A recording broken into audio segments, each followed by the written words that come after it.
Hello, welcome to Someday Farm. I'm Stephen Watson, here with today's Tàijíquán Tip and a sneeze.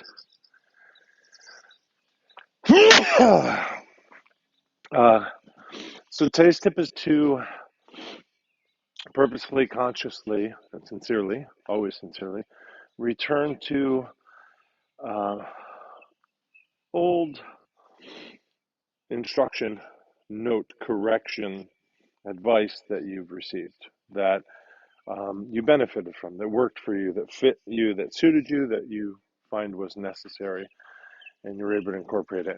So this may be rereading a book or a chapter, reviewing a conversation, audio or written notes perhaps, asking your teacher again to retell that story that impacted you in that way, and then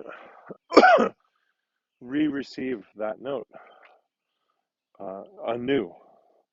You're a different person. It's a different age. You've had different experiences and practices. In fact, among them, those that grew from that previous note or correction or advice or what have you.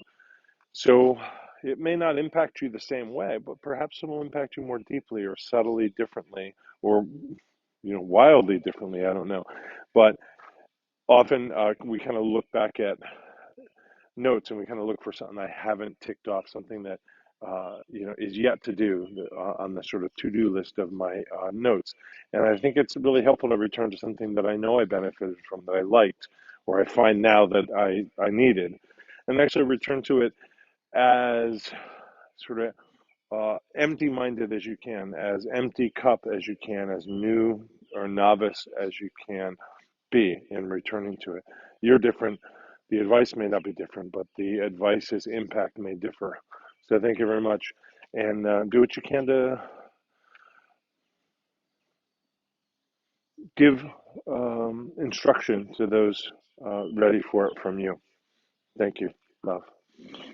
Pointing your smartphone's camera at these QR codes will lead you to places where you can help. Thank you. Thank you. Thank you.